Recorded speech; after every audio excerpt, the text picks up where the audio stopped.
మీ ఎలాంటి వ్యాపార ప్రకటనలకైనా వెంటనే మా ఛానల్ సంప్రదించండి. అందరికీ నమస్కారం. నేను శిరీష. ప్రస్తుతం మనతో పాటు ఉన్నారు ప్రముఖ ఆధ్యాత్మికవేత్త, జ్యోతిష్య పండితులు బ్రహ్మశ్రీ చేబేయం కిరణ్ శర్మ గారు. గురుగారితో మాట్లాడతాం.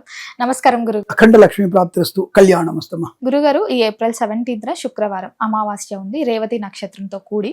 సో ముఖ్యంగా మరి అమావాస్య తిథి ఎప్పుడు స్టార్ట్ అవుతుంది? 16క 17క సమయాలు ఏంటంటారు? ఒక రోజు అమావాస్య రోజు చాలా మంది కీడు దినంగా భావిస్తుంటారు.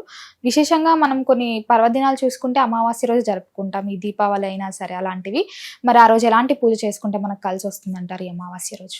మనకి 16వ తేదీ రాత్రి 8:11 మనకి అమావాస్య స్టార్ట్ అవుతుంది. 16th థర్స్డే అంటే రేపు 16వ తేదీ రాత్రి నుంచి స్టార్ట్ అయ్యి 17వ తేదీ సాయంకాలం 5:11 వరకు కూడా మనకి అమావాస్య తిథి ఉందని చెప్పవచ్చు. అయితే రాత్రి అమావాస్య మొత్తం 16 తారీఖే ఉంది. అంటే అమావాస్య రాత్రి ఇప్పుడు చూసుకోవాలనుకుంటే అమావాస్య మనకి 16వ తేదీ రాత్రే ఉంది, 17వ తేదీ రాత్రి అమావాస్య లేదు. కానీ శుభమైనటువంటి సంకల్పాలకి, మీరు అన్నటువంటి సంకల్పాలకి, పితృతిథి కార్యక్రమాలకి ఎక్కువగా పనికొచ్చేది 17వ తేదీ శుక్రవారం నాడు పనికొస్తుంది. 16వ తేదీ కొంతమంది లక్ష్మీ పూజ చేసుకుంటారు. ఇందాక మధ్యలో తెలిసి అడిగా తెలియక తెలియదు కానీ మనం అమావాస్య దీపావళి జరుపుకోలేదు. అమావాస్యలో దీపాలు జరుపుకో, మనం అమావాస్య మర్నాడు జరుపుకుంటాం దీపావళి. సో అమావాస్యలో దీపావళి ఏముండదు మనకి. అలాగే చాలా మందికి డౌట్ ఏంటంటే అమ్మవారు ఆదివారం, అమ్మవారు అమావాస్య రోజు పుట్టిందంటారు. లేదా అమ్మవారు జ్యేష్ఠ నక్షత్రంలో జ్యేష్ఠ మాసంలో పుట్టింది. సో కాబట్టి పాడ్యమి రోజు అమ్మవారు పుట్టింది కనుక ఆ రోజు బాగా తెలుసుకోవాలి. మనం తెలుసుకోకుండా మాట్లాడుతుంటారు అందరూ కూడా.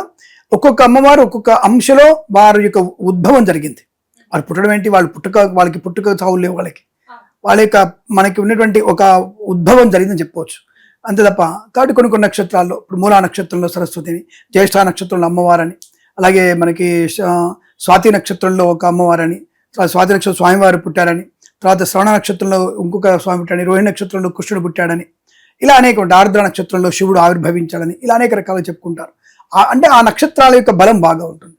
కొన్నిసార్లు మనకి అమావాస్య రోజున కనుక కొన్ని నక్షత్రాల బలం ఉంటే మాత్రం తప్పకుండా అది విపరీతమైనటువంటి మహాయోగాన్ని కలిగిస్తుందని చెప్పవచ్చు. 16వ తేదీ మనకి ఉత్తరాభాద్ర నక్షత్రం, రేవతి నక్షత్రం అంటే దేవగణం అని అంటారు దాన్ని. ఆ రోజున మనం తప్పకుండా ఎవరైతే ప్రదోష కాలంలో కనుక మీరు అంటే సాయంకాల సమయంలో రుద్రహోమం చేసుకుంటే, ఇది 16వ తేదీ కనుక సాయంకాల సమయంలో రుద్రహోమం కనుక చేసుకుంటే విశేషమైనటువంటి ధన ప్రాప్తి కలిగే అవకాశం ఉంటుంది. అలాగే ఎవరైనా లక్ష్మీప్రదం కోసం చాలా మంది అమావాస్య రోజున రాత్రిపూట లక్ష్మీదేవి పూజిస్తుంటారు. ప్రతి అమావాస్యకి కొంతమంది మార్వాడీలు, రాజస్థానీలు ఇటువంటి వాళ్ళు కొంతమంది ప్రతి అమావాస్య కూడా రాత్రిపూట తప్పకుండా వాళ్ళు లక్ష్మీదేవి పూజిస్తారు.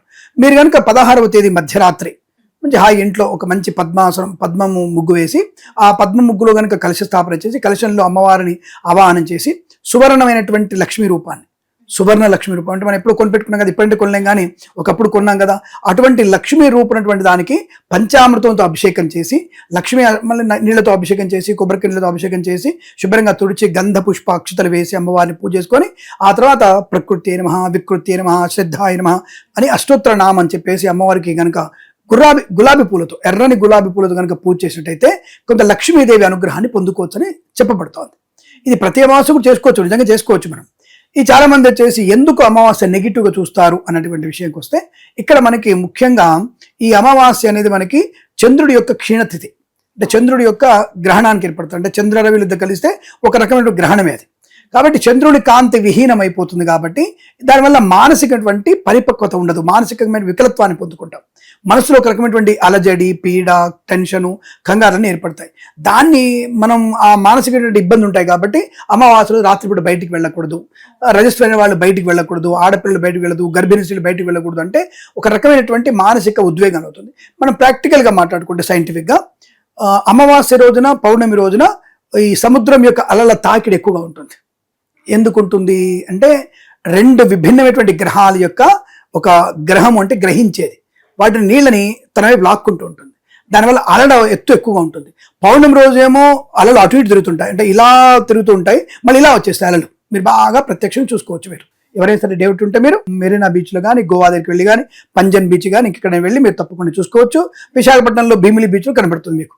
పౌర్ణమి రోజు 2 వరుసలు అలలు వస్తాయి, అమావాస్య రోజున ఒకవైపు మాత్రమే అలలు వస్తాయి, అంటే ఒకవైపే లాగేస్తుంది మీకు, అది దక్షిణ వైపే లాగుతుంటుంది. కాబట్టి అలలు కూడా ఒత్తిడి ఎక్కువ ఉంటుంది. పౌర్ణమి రోజు అలల ఎత్తు ఎక్కువగా ఉంటుంది, అంటే హైట్ ఎక్కువ ఉంటుంది, దాదాపు 10 మీటర్స్కి ఉంటుంది. అదే అమావాస్య రోజున 7 మీటర్ల వరకు హైట్ ఉంటుంది అలల అవుతుంది. ఒక్కోసారి మధ్యరాత్రి వెళ్తే మీకు అలల హైట్ అంత ఉంటుంది, రాకాసి అలలు కూడా వచ్చే అవకాశం ఉంటుంది ఏది అమావాస్య రోజు. కాబట్టి సముద్ర స్నానం చేసేవాళ్ళు అక్కడ వెళ్ళి ఆ రోజు తప్పకుండా స్నానం చేయాలి. మనం పగటిపూట వెళ్ళి గబక్కన మునిగి వచ్చేసి ఆ నది ఒడ్డున కూర్చొని సూర్యునికి అర్ఘ్యం ఇచ్చేసి మన ఆయనకి ఒక అష్టోత్తరం నామం చదువుకొని విష్ణు ప్రీతి కొరకు ఏదైనా ఉప్పు కానీ నల్ల నువ్వులు కానీ బెల్లము కానీ అక్కడ దానం ఇస్తే విశేషం. అది ఈ రోజున మీరు చేస్తే ఇంకా విశేషం. ఎందుకు ఆ విశేషం అవుతోంది?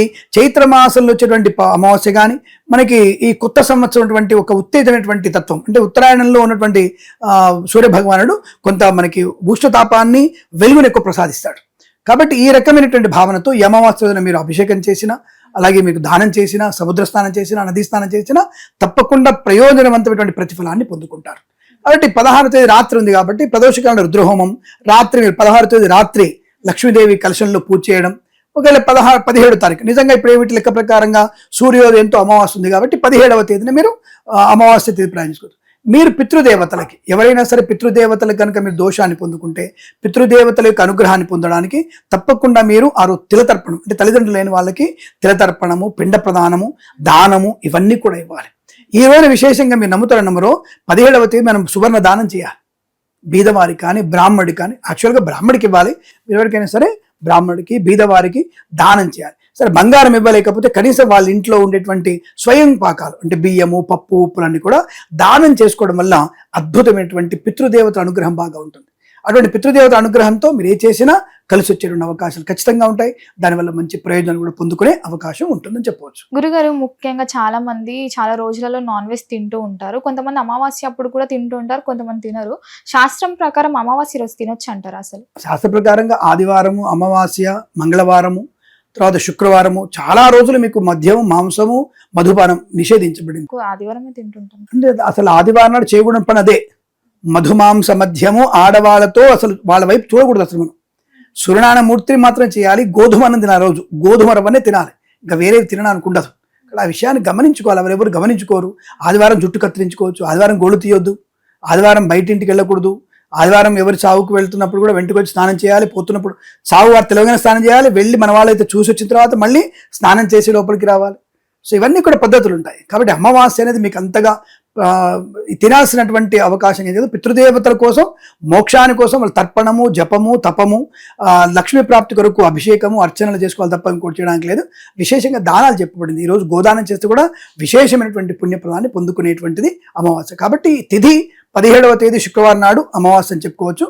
లక్ష్మీ పూజ చేసిన వాళ్ళు 16 రాత్రి, ఇంకా అలాగే 17వ తేదీ పొద్దున పితృదేవతలకి ప్రాప్తి కొరకు, దాన ధర్మాదుల కొరకు పద్ధతి వినియోగించుకోవడం చాలా మంచిది. వీలైతే ఆ రోజు, అంటే 17వ తేదీ శుక్రవారం నాడు అనారోగ్యంగా ఉన్న వాళ్ళు ఆయుష్ హోమం చేసుకుంటే చాలా మంచిది. ఆ రోజు అశ్విని నక్షత్రం కూడా వచ్చింది కాబట్టి అశ్విని దేవతల యొక్క అనుగ్రహాన్ని కూడా పొందుకోవచ్చు. గురుగారు, మొత్తం మీద మాకు తెలియని మంచి విషయాలు అమావాస్య గురించి తెలియజేసినందుకు ధన్యవాదాలు. శుభమస్తు. అష్టైశ్వర్య ప్రాప్తిరస్తు.